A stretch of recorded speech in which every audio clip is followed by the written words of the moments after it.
एक बार प्रेम से बोलिए बागेश्वर धाम की। दोस्तों, बागेश्वर धाम सरकार जी इन दिनों कुछ ज्यादा ही चर्चाओं में है और YouTube, फेसबुक समेत कई सोशल मीडिया प्लेटफॉर्म्स पर ये छाए हुए हैं क्योंकि इनके अंदर जो खासियत है वो किसी चमत्कार से कम नहीं है। कई लोग तो इन्हें साक्षात भगवान मान रहे हैं क्योंकि ये लोगों के झूठ का पर्दाफाश करने से लेकर भूतों को भगाने तक ये सभी काम चुटकियों में कर देते हैं। और अब तो मनोज तिवारी से लेकर अमिताभ बच्चन और यहाँ तक कि मोदी जी भी इनके फैन हैं। कहा तो यहाँ तक जाता है कि बागेश्वर सरकार का एक अदृश्य सेनापति है जो भूतों को भगाने में इनकी मदद करता है। तो क्या है बागेश्वर सरकार की असल सच्चाई, आइए जानते हैं इस वीडियो में। दोस्तों, यूं तो हमारे देश में कई बाबा आए और कई गए, कई सारे लोगों ने उनके आश्रम में माथे टेके, यहाँ तक कि बड़े बड़े फिल्मी सितारों ने भी इनके दरबार में अपनी हाजिरी लगाई। लेकिन इस समय जो प्रसिद्धि बागेश्वर महाराज जी को मिल रही है वो आज तक किसी को नहीं मिली है। लंबे लंबे बालों वाले, माथे पर चंदन और अक्सर सर पर पगड़ी बांधे नजर आने वाले बागेश्वर धाम सरकार जी की बात ही कुछ और है। और इस चीज का सबसे बड़ा सबूत बड़े बड़े फिल्मी सितारों का इनके दरबार में आके इनके प्रवचन और गीत सुनना है। फिर चाहे मोदी सरकार के सबसे दिग्गज नेता मनोज तिवारी हो या फिर साउथ इंडियन फिल्म इंडस्ट्री के सुपरस्टार सुमन तलवार, जिन्होंने बागेश्वर धाम आकर बाबा के नाम पर ठुमके भी लगाए और हाथ जोड़कर नमस्कार भी किया। अभी हाल ही में सदी के महानायक अमिताभ बच्चन जी की एक वीडियो बहुत ज्यादा वायरल हो रही है जिसमें वो बैठकर बाबा के कीर्तन का आनंद ले रहे हैं। लेकिन दोस्तों, ये एक रात का चमत्कार नहीं है बल्कि इसके पीछे एक ऐसे बच्चे की कहानी छुपी हुई है जिसके संघर्ष के बारे में जानकर आपके भी होश उड़ जाएंगे। हजारों की संख्या में लोग अपनी मनोकामनाओं को पूरा करवाने और अपनी तकलीफों को दूर भगाने के लिए बागेश्वर धाम दर्शन के लिए पहुंच जाते हैं और ये सब कुछ मुमकिन हो पाया है बागेश्वर धाम जी के चमत्कारों की वजह से।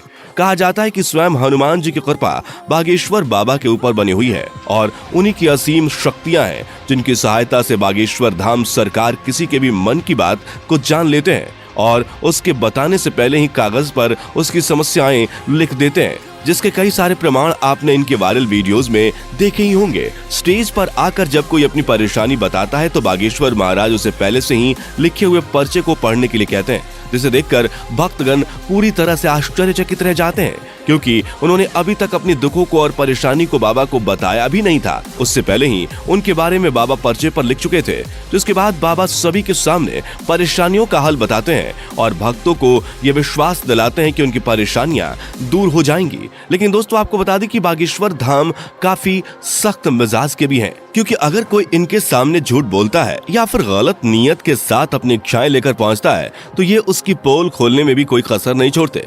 लेकिन ज्यादातर इनके पास परेशान लोग ही आते हैं। इनमें से कुछ लोग वो होते हैं जिनके ऊपर किसी भूत प्रेत का साया होता है, लेकिन बाबा के सामने आते ही वो भूत प्रेत का साया भी चुटकियों में भाग जाता है क्योंकि इनके ऊपर हनुमान जी की असीम कृपा है। वो कहते हैं ना कि भूत पिचास निकट नहीं आवे, महावीर जब नाम सुनावे। दोस्तों, हनुमान जी के परम भक्त बागेश्वर सरकार जी का असली नाम पंडित धीरेन्द्र कृष्ण शास्त्री है, लेकिन लोग इन्हें बागेश्वर धाम महाराज और बागेश्वर सरकार के नाम से जानते हैं। पंडित धीरेन्द्र कृष्ण शास्त्री जी का जन्म 4 जुलाई 1996 को मध्य प्रदेश के छतरपुर जिले के छोटे से गांव गढ़ा में हुआ था। ये एक बहुत ही गरीब पंडित परिवार से ताल्लुक रखते हैं। बागेश्वर सरकार ने अपने एक इंटरव्यू के दौरान बताया था कि जब वो मात्र 9 साल के थे तब उनका मन बालाजी महाराज की सेवा में लग गया था। इन्हें हनुमान जी की भक्ति और उनके प्रेम के सिवा कुछ भी नजर नहीं आता था। बागेश्वर महाराज जी का कहना है कि हनुमान जी की भक्ति और उनकी कड़ी साधना का ही परिणाम है कि उन्हें ऐसी सिद्धियां प्राप्त हुई हैं जिनकी वजह से वो लोगों की सहायता कर पाते हैं। असल में इन्होंने अपनी शुरुआती शिक्षा अपने दादाजी के साथ रहकर प्राप्त की थी। कहा जाता है कि इनके दादाजी भी अपने समय के बहुत बड़े विद्वान शास्त्री हुआ करते थे और उन्हें भी दिव्य शक्तियां प्राप्त थी। इनके दादाजी भी दिव्य दरबार लगाकर लोगों की समस्याओं का हल करते थे। तभी से इन्होंने अपने दादाजी को अपना गुरु मान लिया और उनसे ही सारी चीजें सीखने लगे। दादाजी के साथ रहकर इन्होंने रामायण, महाभारत और गीता जैसे धार्मिक ग्रंथों का अध्ययन किया। लेकिन अगर इनकी प्रारंभिक शिक्षा की बात की जाए तो बागेश्वर सरकार ने अपने गांव से ही 8वीं तक पढ़ाई की और फिर उसके बाद अपनी आगे की पढ़ाई पूरी करने के लिए वो गांव से करीब 6 किलोमीटर दूर जाया करते थे क्योंकि गांव में हाई स्कूल नहीं था। इसी तरह इन्होंने 12वीं की परीक्षा दी और 12वीं पास करने के बाद इन्होंने बैचलर ऑफ आर्ट्स में अपना ग्रेजुएशन भी पूरा किया। यानी कि हनुमान जी की असीम कृपा के साथ साथ बागेश्वर सरकार के पास डिग्रियां भी हैं। बता दें कि अपने ग्रेजुएशन के दिनों से ही धीरेन्द्र कृष्ण अपने दादाजी की तरह बालाजी महाराज की सेवा करने लग गए थे। इनके घर के पास बालाजी यानी कि हनुमान जी का एक प्राचीन मंदिर भी है, जहां पहले इनके दादाजी दरबार लगाया करते थे, लेकिन उनकी मृत्यु के बाद दरबार कई सालों तक खाली रहने लगा। लेकिन धीरेन्द्र कृष्ण शास्त्री ने हनुमान जी की सेवा करनी नहीं छोड़ी और वो लगातार बालाजी के नाम का ध्यान करने लगे। लंबे समय तक ध्यान में लीन रहने के बाद इनके ऊपर बालाजी और उनके स्वर्गीय दादाजी ने अपनी कृपा दिखाई और अचानक से ही उन्हें असीम शक्तियों का एहसास होने लगा। उन्हें महसूस हो रहा था कि वो लोगों के मन की बातों को समझ सकते हैं, वे क्या चाहते हैं, उनके दिमाग में क्या चल रहा है। ये सारी बातें वे बिना कुछ कहे ही समझ जाते थे और उनका निवारण भी बताते थे। अपनी इन शक्तियों का इस्तेमाल करके इन्होंने लोगों के कष्टों को दूर करना शुरू कर दिया। लोग जब इनके पास अपनी समस्या लेकर आते थे तो ये पहले से ही उनके मन की बात समझकर उन्हें समस्या का समाधान बता देते थे।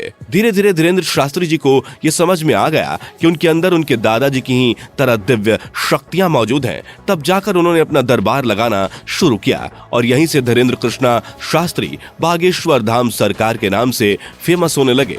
मंगलवार और शनिवार को अपना धाम लगाकर ये भक्तों के दुख तकलीफों का निवारण करते हैं। जिनकी अर्जी लगती है उन्हें बागेश्वर धाम अपने पास बुलाते हैं और उसकी समस्या को उसके बिना कुछ बोले ही सवाल और सवालों का हल एक पर्चे में लिख देते हैं, जिससे लोगों का विश्वास बागेश्वर धाम पर और भी ज्यादा बढ़ने लगा है। आप ये जानकर हैरान रह जाएंगे कि बागेश्वर धाम सरकार ने केवल भारत में ही नहीं बल्कि पूरी दुनिया में अपने दरबार लगाए हैं और लाखों की भीड़ इकट्ठा करके उनके दुखों का निवारण किया है। कुछ लोग तो इन्हें साक्षात भगवान का दर्जा देते हैं। हालांकि कुछ महिलाएं ऐसी भी हैं जो बागेश्वर धाम सरकार की खूबसूरती को देखकर उनके ऊपर अपना दिल हार बैठती हैं और उनकी बातें सुनने और उन्हें एक नजर देखने के लिए उनके धाम पहुंच जाती हैं। लेकिन अपने सख्त मिजाज के लिए मशहूर बागेश्वर महाराज जी का ध्यान इस तरह की चीजों पर बिल्कुल भी नहीं जाता। वैसे दोस्तों, हमारे देश में जहां बाबाओं और तांत्रिकों की छवि इतनी ज्यादा खराब हो गई है, जिनमें से आधे से ज्यादा तो जेल की हवा खा रहे हैं, जैसे ही जनता किसी बाबा पर अपना विश्वास दिखाती है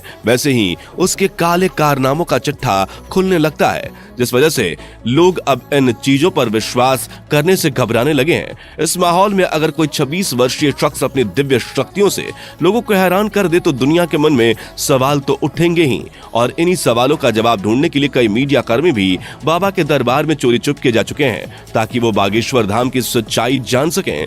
लेकिन इतने सारे स्टिंग ऑपरेशंस के बाद भी कोई जान नहीं पाया कि आखिर कैसे बागेश्वर महाराज लोगों के मन की बात जान लेते हैं, क्योंकि कई सारे जो नए लोग दरबार में आए होते हैं उनकी अर्जी लग जाती है और जब वो बाबा के सामने जाते हैं तो उनके मन की सारी बातें बाबा पहले से ही लिख चुके होते हैं। इस तरह की चीजें देखकर मीडिया कर्मियों के भी होश उड़ गए और वो लगातार बागेश्वर महाराज को लेकर जांच पड़ताल कर रहे हैं, लेकिन अभी तक उन्हें कोई भी ऐसी चीज प्राप्त नहीं हुई है जिसे लेकर वो बागेश्वर धाम सरकार के ऊपर किसी तरह का सवाल उठा सके या उन पर कोई आरोप लगा सके। तो दोस्तों, आज के लिए सिर्फ इतना ही। जाने से पहले वीडियो को लाइक शेयर जरूर करें और ऐसी और वीडियोस के लिए चैनल को सब्सक्राइब करके बेल नोटिफिकेशन को भी जरूर ऑन कर लें। धन्यवाद।